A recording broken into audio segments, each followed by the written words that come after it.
Hello नमस्कार, आपल्या चॅनलमध्ये सगळ्यांचे स्वागत आहे। तर आज मी तुम्हाला एक बिर्याणीची रेसिपी शेअर करणार आहे। तर सगळ्यात पहिले इथं पाणी गरम करण्यासाठी ठेवलं आहे आणि आता थोडंसं मी जास्त लोकांसाठी बनवणार आहे, त्यामुळे इथं जास्त अंडी ठेवलेत। तर जेवढी आपल्याला अंडी हवीत तर तेवढी घ्यायची आणि सगळ्यात पहिले उकडून घ्यायची। एक बॉईल करायला ठेवून इथं मी लगेच दुसरी पुढची तयारी चालू केली। तर इथं मी छोटे छोटे कांदे असे 5 ते 7 घेतलेत। मीडियम साईजचे जर असतील तर 3 ते 4 कांदे जरी असतील तरी पुरेसे होतील। तर कांदा एकदम छोटासा बारीक चॉप करून घ्यायचा आणि त्यानंतर लगेच टोमॅटो पण चॉप करून घ्यायचा एकदम छोटासा बारीक असा।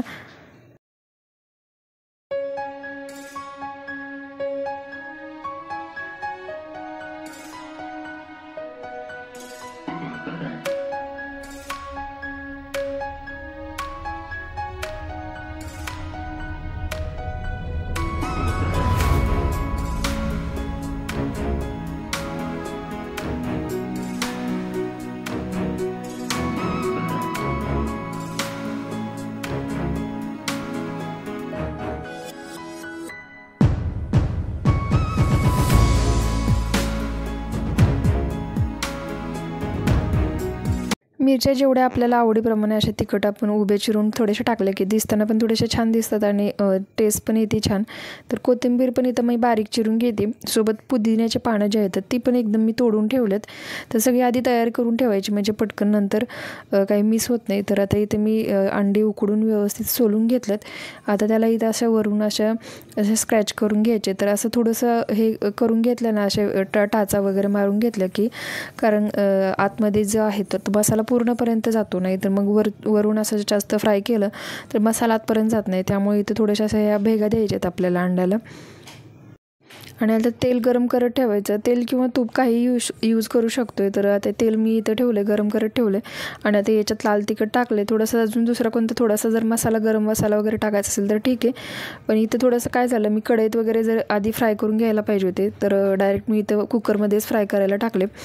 त्यामुळे थोडंसं जास्त एकदम पण टाकल्यामुळे हलवता वगैरे आलं नाही। पण तुम्ही असं नका करू, थोडंसं कमी म्हणजे जर जास्त अंडे असतील तर एक थोडंसं असं 2 वेळ परतून घ्या, जरा वेळ लागला तरी चालेल। तर अंडी टाकली ना मग मसाल्यामध्ये असं थोडंसं तेल जे आहे तर ते असं चेंज होतं कलर आणि फ्राय झालेलं लवकर कळत नाही आपल्याला। पण अंडी टाकली की लगेच पलटायची नाही, थोडंसं 1-2 मिनटं थांबायचं। मग खालची बाजू छान भाजली की मग परत एक वेळ पलटून घ्यायचं। तर आता 4-5 मिनटांनी व्यवस्थित इथं अंडी फ्राय झालेत। आता ही अंडी काढून घ्यायची आणि याच तेलामध्ये आपल्याला पुढचं आता सगळं एक रेसिपी करायची, कारण तेल हे खराब होईल त्यामुळं। तर शक्यतो जे आपण अंडी फ्राय करणार आहे तर तेच तेल वापरायचं। तर इथे जेवढे खडे मसाले तर तेवढे मी खडे मसाले इथे एकदम टाकले, थोडेच टाकले, जास्त नाही टाकलेले। आणि आता लगेच कांदा पण टाकून घेतला। जर तुम्ही लहान मुलांसाठी वगैरे बनवणार असाल तर थोडेसे जास्त मसाले अवॉइड करायचे, कारण मसाले नंतर थोडेसे चरकतात त्यामुळे तिखट लागू शकतं।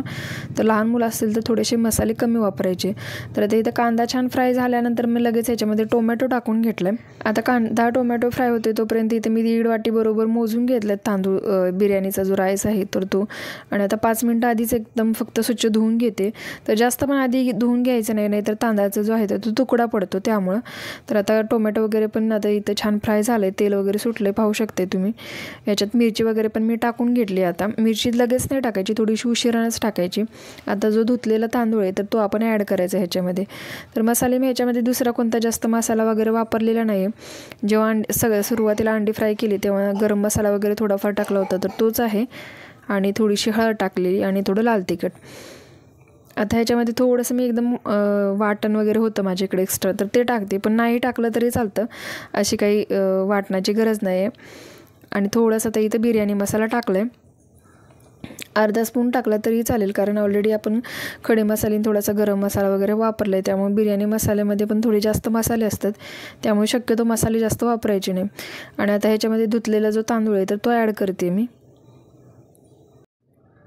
तर ह्याच्यामध्ये या मसाल्यामध्ये आपण दही पण वापरू शकतो। तर आता ही जी स्टेज आहे, सगळे मसाले भाजल्यानंतर दही टाकायचं थोडंसं आणि दही टाकून घ्यायचं, लगेच गॅस बंद करायचा किंवा एकदम बारीक करायचा, कारण दही फुटतं त्यामुळं। आणि 1-2 मिनटात दही छान मेल्ट होतं त्याच्यामध्ये आणि मग नंतर तांदूळ टाकायचा। पण आज मी दही वापरलेलं नाही, कधी कधी वापरते मी, तर सांगते वापरू शकतो आपण दही। दह्याने खूप छान टेस्टी येते, पण पाणी थोडंसं कमी करायचं, मग एकदम किंचित 1-2-3 चमचे। तर आता इथे तांदूळ व्यवस्थित फ्राय करून घेतले त्याच्यात मी। आणि जेवढं आपण ज्या वाटीने तांदूळ जो मोजून घेतला आहे तर त्या तांदळाच्या बरोबर 1.5 पट पाणी आपल्याला ह्याच्यामध्ये टाकायचं आहे. तर मी मगाशी सांगितलं होतं की पुदिना पण ह्याच्यामध्ये टाकायचं आहे. तर आता तांदूळ टाकल्यानंतर फ्राय केल्यानंतरच आता लगेच आता इथं पुदिना टाकून घ्यायचं आहे आणि मग ह्याच्यात पाणी टाकायचं. तर पुदिन्याने जे आहे ना तर एकदम छान फ्लेवर येतो. त्यामुळे असं व्हेज बिर्याणी जरी केली तर कधी तर पुदिना टाकून बघा, खूप छान टेस्ट येते पुदिन्याने. तर आता पाणी ह्याच्यात टाकले आणि आता हे जे एग फ्राय केलेले आहेत आपण तर ते आता ह्याच्यात टाकून घेते पूर्ण. तर आज थोडंसं बरोबर एकदम काटोकाट कुकर जो आहे तर तो फुल झाला आहे, कारण थोडंसं जास्त मी तांदूळ घेतला आहे यावेळी. एवढा आता फर्स्ट टाईमच बनवते, कारण मी नेहमी 1 वाटीच बनवते. आज थोडंसं जास्त घेतलं 1 वाटीच्या. तर आता बरोबर गॅस एकदम फुल ठेवायचं आणि त्याच्यावरती 2 शिट्ट्या काढून घ्यायचा. आणि आता छान आता कुकर थंड झालं आहे. थंड म्हणजे आता पूर्ण हवा गेली आता ह्याच्यातला आणि आता आपली बिर्याणी तयार आहे, पाहू शकताय तुम्ही. तर थोडंसं जास्त प्रमाण झाल्यामुळं थोडंसं आता असं दिसताना दिसतंय, पण थोडंसं अजून जरा कमी जर असतं तर त्या छान दिसलं असतं. आणि छान मोकळा झालेला आहे आपला एग राईस. तर एकदम 2 शिट्ट्यात असा लगेच तयार होतो. एकदम इझी पण आहे, जास्त वेळ पण लागत नाही बनवायला. तर कधीतरी रेसिपी नक्की ट्राय करा. जर व्हिडिओ आवडला असेल तर नक्की लाईक करा आणि चॅनलला सबस्क्राईब नसेल केलं तर